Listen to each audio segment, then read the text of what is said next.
When I was a child, I hated school. Absolutely despised it.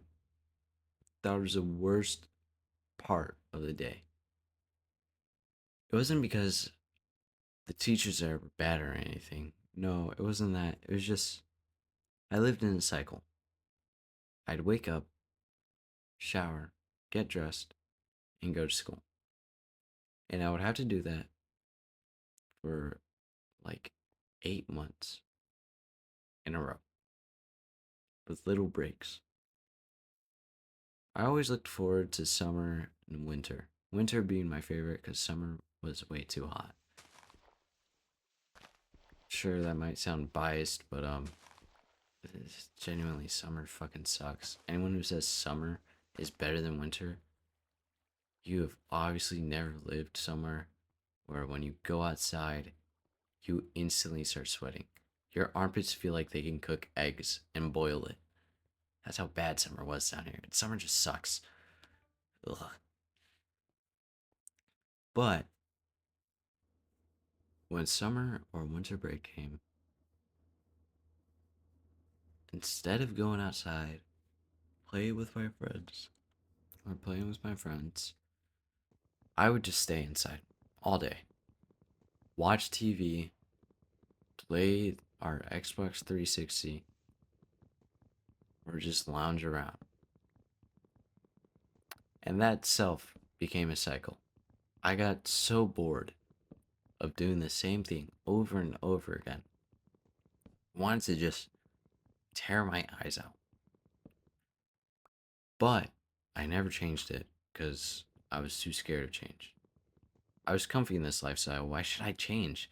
Why should I get out and try new things? I'm happy, right? Like every day I could just wake up and do nothing. But then school would start and I was unhappy. This cycle would repeat until 2020. 2020 came when I was in middle school.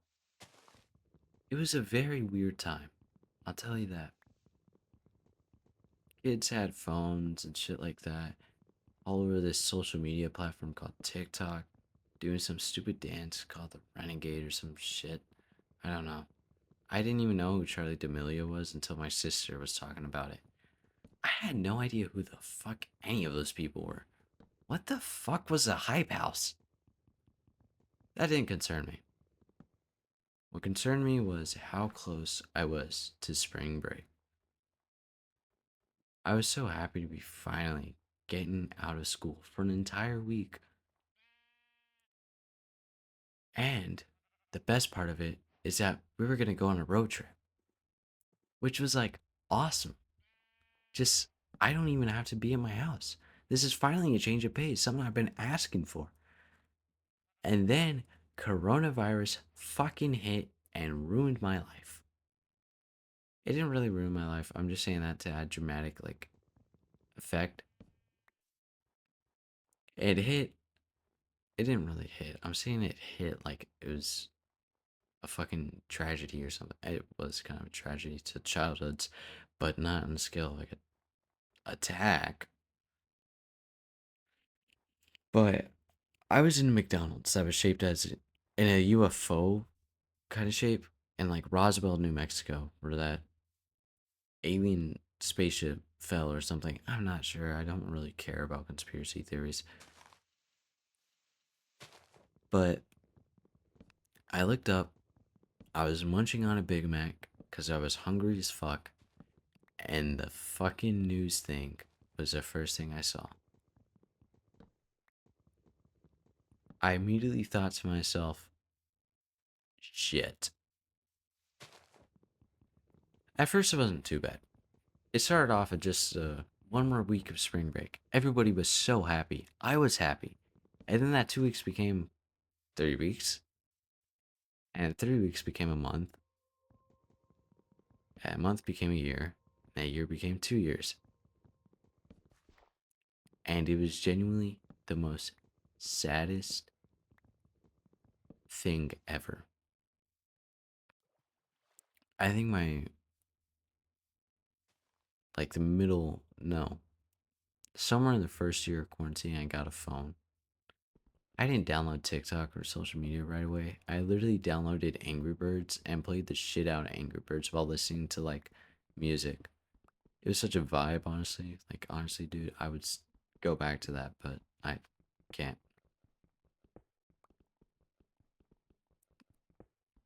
But it was such a fucking rut. I still didn't want to get out of my comfort shell. I've made a new schedule. I wake up, take a shower, get dressed, get on a Zoom class, have a lunch break, watch TV, go to bed. I would do that for the 2 whole years. But I was so comfy. Like, why would I change? Why would I change out of this? I was so comfy. Just this, honestly, was the best. Until something happened that made me change my views on life just in general.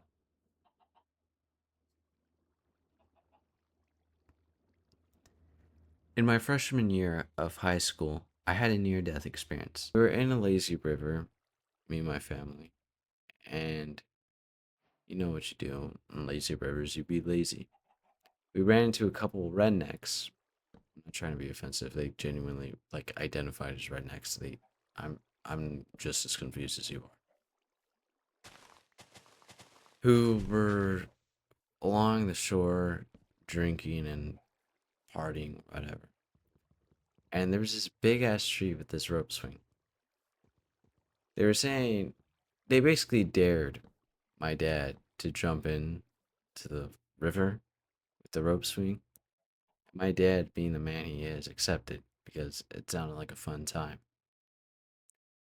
The redneck told me as I was next in line that I was only 5 feet deep, and my innocent mind at the time was like, 5 feet? Hey, I'm over that. I would survive. I go in next after my dad. Turns out it was not 5 feet, it was 10 feet. And turns out I'm not good at swimming. So I'm fighting for my life in this river, trying to go upwards, but just failing. I'm getting deeper and deeper. Like water is filling up my lungs, and my vision's getting blurry. My arms are getting tired, my legs are getting tired. It felt like I've been fighting for my life for eternity, and it was time for me to rest. And right before I can close my eyes, my dad jumps into the river, pulls me out by the collar of my shirt, and drags me to shore, where I puke up a ton of water. It was terrible, really terrible. And to make matters worse, one of the rednecks, a girl about my age at the time, approached me and asked, "Why'd you jump?" To which I responded, "I don't know. Why'd you jump if you can't swim?" I thought it would be fine. Well, you clearly weren't. Did nobody ever teach you how to swim, city boy? No. Not even your mom? Nope. Huh. You're a strange fellow. I'll never understand that interaction at all. I think ever. In fact, I still think about it. Like, I legit got called city boy. I don't know how to feel about that. Whatever. It was weird. But after that near death experience, it made me realize that life is short. Tomorrow, I could wake up, I could just complete like the same process I've been doing for the past week over and over again, and I could die without having done any accomplishments. Or I could live everyday life like I might die tomorrow. which is exactly what I did. I started going out more. I stopped holding myself up in my room, being depressed and sad. I started going outside and actually enjoy living, and it was worth it. I made so many more friends. I was nicer to some people. Yeah, it was just genuinely a really good time. I guess the takeaway from this voice recording is to just live life to the fullest, not hold yourself up all day. Don't sit on the chair. Don't sit on your chair in front of your computer all day for some stupid video game that nobody's gonna remember about in 10 years. Go outside, hang out with your friends, try something new. Do something stupid. Like, I've done so many stupid shit. I got arrested once for something so dumb. I promise that video will come out soon. It's just I do not know how to fucking bring that up.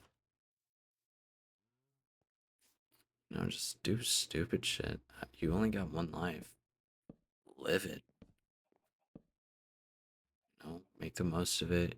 You're young at this time.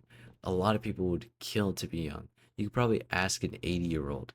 Sure, it might turn into like a horror movie. Sure, it might just genuinely be kind of terrifying for the thing they said. I'll never recover from what my grandpa said to me. But, they would still kill to be young because they would have so many more stories to tell. They do have a lot of stories. Like, dude, dad lore and grandpa lore goes so fucking insane. It's amazing. Like, dude, I would rather listen to them than watch some shitty new movie that hit theaters. Just boring, you know? But whatever, that's just my piece of advice. Nothing too meaningful.